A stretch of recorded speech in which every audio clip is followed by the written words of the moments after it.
आओ बच्चों, आज एक क्वेश्चन देखते हैं हम लोग। ये एनसीईआरटी मैथ्स है, चैप्टर 10 है, मिसलेनियस एक्सरसाइज है।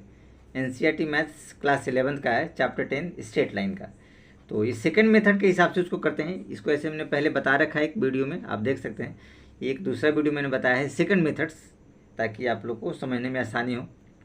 देखिए कहता क्या है कि find the value of theta and P if the equation x cos theta plus y sin theta is equal to p is the normal form of the line root x plus y plus two equal to zero.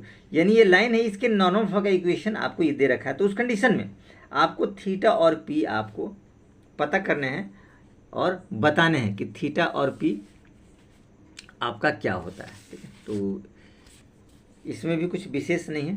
तो सबसे पहले थोड़ा सा हम लोग इसको ध्यान रखते हैं, ठीक है ना, कि नॉर्मल फॉर्म क्या होता है। पहले इन इक्वेशन को थोड़ा सा हम लोग कंसीडर कर लेते हैं, लिख देते हैं। देखिए इक्वेशन आपके पास क्या दिया है, √3x plus y plus two equal to zero, ये आपको इक्वेशन दिया है।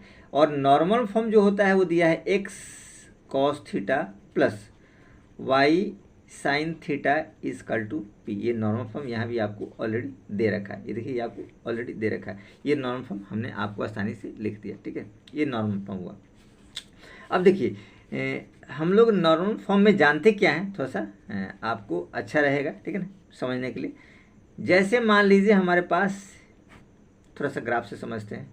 ये देखिए, ये लाइन दिया हुआ, ठीक, और ये परपेंडिकुलर डिस्टेंस जो है, ठीक है, इसी को हम लोग पी कहते हैं, जो परपेंडिकुलर डिस्टेंस होता है। ठीक है, ये परपेंडिकुलर होता है किसी लाइन के ऊपर और फ्रॉम ओरिजिन से होता है। ठीक है, तो ये जो एंगल होता है यही ओमेगा होता है। ये एंगल क्या होता है, ओमेगा होता है। यहाँ पे थीटा कंसीडर किया गया है। यहाँ आप देख सकते हैं, यहाँ पे थीटा दिया हुआ, साइन थीटा और कॉस थीटा ये दिया हुआ है। ठीक, तो हम लोग को ये वाला पी निकालना है और ये ओमेगा आपको निकालना है, थीटा निकालना है। ठीक है, ये नॉर्मल फॉर्म का जो मैप होता है, फिगर होता है, वो हमने आपको बता दिया। तो डायग्राम थोड़ा सा जरूरी होता है। ठीक है, तो चलिए हम लोग चलते हैं। तो हम लोग इस इक्वेशन को बात करते हैं, ठीक है ना, इस इक्वेशन को लेते हैं। ठीक, तो इस इक्वेशन में हम लोग देखने की कोशिश करते हैं कि हमारे पास क्या रिजल्ट है। देखिए √3x plus y plus two equal to zero, इसको हम लोग इस फॉर्म में कंपेयर करने की कोशिश करते हैं। तो देखिए a प्लस बी यानी x plus y equal to इतना, तो इसको भी आप लाइए। तो एज इट इज लिख सकते हैं √3x plus y equal to -2। अब हम लोग थोड़ा सोचते हैं कि इसको कुछ फॉर्मेट में बैठाया जाए, इसमें आसानी से आ जाए। जैसे कॉस है तो कॉस के फॉर्म में बैठे, ये साइन है तो साइन के फॉर्म में। तो ऐसा कुछ विशेष नहीं बन पा रहा है, ये तो बैठ जा रहा है, लेकिन कॉस में √3 नहीं आता है। ठीक है, साइन में अगर हम चाहें तो 1 ले भी सकते हैं, लेकिन यहाँ नहीं बैठ पाए। तो जब ये फॉर्मेट नहीं बैठता है तो हम लोग क्या करते हैं, ये जो इक्वेशन होता है a² प्लस b² से डिवाइड करते हैं, जो जनरल फॉर्म का इक्वेशन होता है। जैसे ये क्या जनरल फॉर्म में हम कंपेयर करें तो ax plus by plus c equal to zero. तो a और b से हम क्या करते हैं, उसको डिवाइड करते हैं a² से, यानी a² प्लस b² √100, इससे हम लोग डिवाइड करते हैं। ठीक है ना, इसका वैल्यू प्राप्त करके। ठीक, तो उसी हिसाब से हम लोग क्या करते हैं कि इसको इक्वेशन को हम लोग डिवाइड करते हैं। ठीक है, तो यहाँ आप लिख सकते हैं एज इट इज, चाहे तो लिख सकते हैं डिवाइडिंग √a²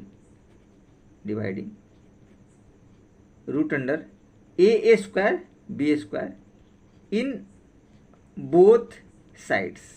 ठीक है ना, इस इक्वेशन को, ये जो इक्वेशन है इसको हम लोग डिवाइड करना होता है इस वाले टर्म से। ठीक है, तो अब देखिए ये टर्म यहाँ हम लोग निकाल लेते हैं। एक क्या है √3, तो आप लिख सकते हैं √3 का स्क्वायर, और b क्या है 1, तो 1 का स्क्वायर कर सकते हैं और रूट निकालेंगे। तो क्या रिजल्ट आएगा, √3 का स्क्वायर 3 और 1 का स्क्वायर तो √100, यानी √4, यानी कि निकला आपके पास 2, ये रिजल्ट आया।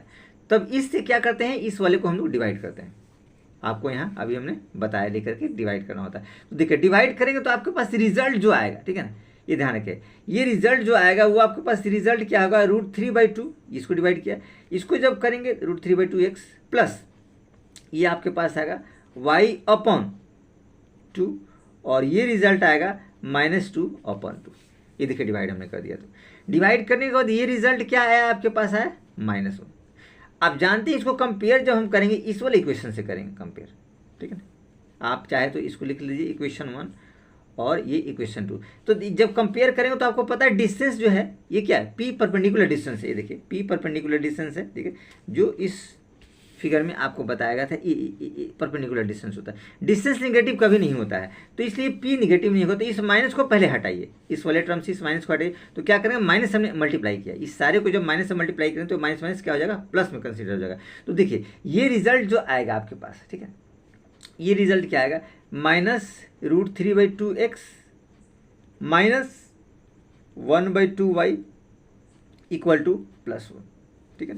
ये इक्वेशन आप 2 ले लीजिए। अब इन दोनों को आप एज इट इज कंपेयर कर सकते हैं, तो देखिए आपके पास आसानी से पहुंच गया, ठीक है ना। अब जब कंपेयर करने की बात बोलते हैं तो हमारे पास क्या आ गया, देखिए p बराबर 1 आ गया, cos थीटा क्या आ गया, -√3/2। तो आप लिख सकते हैं cos थीटा इक्वल टू, ये देखिए इसको कंपेयर किससे करेंगे, इससे करेंगे, ये देखो cos x और x ये तो हट गया, ठीक है। तो cos थीटा क्या हो जाएगा, -√3/2। ये देखिए ये हाफ किससे कंपेयर होगा, ये देखिए साइन से होगा, क्योंकि y वाला टर्म है, ये भी y वाला टर्म है, ठीक है। तो ये क्या आ जाएगा आपको,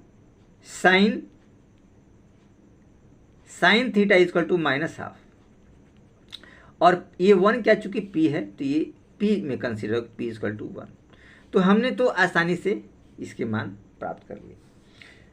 अब चूंकि इसको पता करना है, यहाँ देखिए दोनों टर्म जो है वो माइनस में है, ठीक है ना। तो हमको एक्चुअल में इसका थीटा तो पता करना है, क्योंकि क्वेश्चन में ही आपको दे रखा है कि आपको थीटा निकालना है, ठीक है। तो थीटा पता करने के लिए हम ये पता करने की कोशिश करते हैं कि कॉस और साइन दोनों निगेटिव किस में होता है, कॉस और साइन दोनों निगेटिव किस क्वाड्रेंट्स में होता है। तो देखिए थोड़ा सा हम लोग यहाँ फिर डायग्राम की तरफ बढ़ते हैं। ये देखिए ऑल स्कूल टू कॉलेज, यहाँ देखिए ऑल सारे पॉजिटिव होते हैं, यहाँ साइन और कॉसेक पॉजिटिव, बाकी नेगेटिव।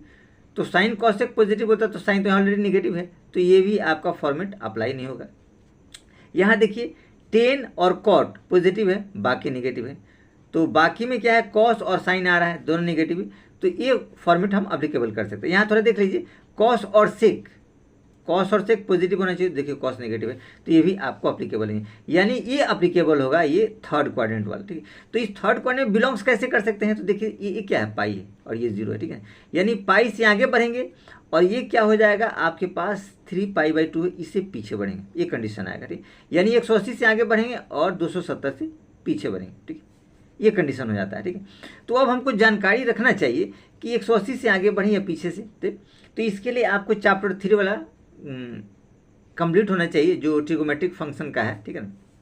उसमें कुछ बेसिक फार्मूले दिए हैं, वो आपको कंप्लीट होना चाहिए। तो देखिए पाई प्लस समथिंग है तो बेहतर रहेगा, क्योंकि हम जानते हैं कि साइन पाई प्लस थीटा ये होता है माइनस साइन थीटा, ये फॉर्मूला होता है। और हमको क्या चाहिए, साइन देखिए माइनस में दिया हुआ, ये फॉर्मेट आ जा रहा है। अगर इसकी जगह हम लोग अप्लाई करेंगे साइन पाई न दे करके अगर 3π/2 कर देते हैं, 3π/2 प्लस थीटा करेंगे, तो इस कंडीशन में आ जाता है, बदल जाता है, कॉस थीटा बन जाता है, ठीक है। तो कॉस थीटा तो इसमें हमको लेना नहीं है, साइन वाला मान लेना है, ठीक है। तो इस कंडीशन में ये थोड़ा सा फॉर्मूला हम लोग को याद रखना है। तो हम ये फॉर्मेट बैठा देते हैं, ये थर्ड क्वाड्रेंट्स वाला। तो यहाँ देखिए फॉर्मेट हमारे पास क्या बैठेगा, साइन, आपके पास फॉर्मेट बैठेगा साइन थीटा इक्वल टू -1/2 है, तो इसको लिख सकते हैं साइन क्या बैठा आपको थीटा, तो हाफ किस में होता है, π/6 में होता है, ठीक। ये कंडीशंस आया माइनस साइन π/6, ठीक। तो π/6 को हम लोग एज इट इज ये भी लिख सकते हैं साइन पाई प्लस π/6, क्योंकि इस थर्ड क्वाड्रेंट में बिलोंग्स कर रहा है, थर्ड क्वाड्रेंट में आ रहा है, इसलिए पाई के साथ ऐड हो रहा है, पाई के बाद आ रहा है, तो पाई प्लस π/6 लिख सकते हैं, ठीक। तो इस कंडीशन में क्या आपके पास है, साइन 6π और 1 7π, यानी 7π/6, ये कंडीशंस आपके पास बैठा है। तो इस हिसाब से हम लोग लिख सकते हैं कि ये थीटा का वैल्यू जो निकला, आप देख सकते हैं थीटा बराबर 7π/6 लिखा जा सकता है, ठीक। सिमिलरली आपका कॉस में भी चला जाएगा, कॉस देखिए क्या दिया है, कॉस √3/2, तो आप यहाँ लिखिए कॉस थीटा बराबर -√3/2, तो ये भी कंडीशंस आपका वही आएगा, कॉस π/6, कॉस 30 में इसका मान होता है, ठीक है। तो इस कंडीशंस में ये भी आपका कॉस बैठा 7π/6। तो इस हिसाब से हम लोगों ने थीटा कंपेयर कर लिया। तो अब नॉर्मल फॉर्म की बात करेंगे तो नॉर्मल फॉर्म में आप कंसीडर कर सकते हैं x cos 7π/6 plus y sin 7π/6 equal to 1। यही हम लोग को पता करना था, जो बहुत आसानी से हम लोग कर लिया, कुछ विशेष आसानी था।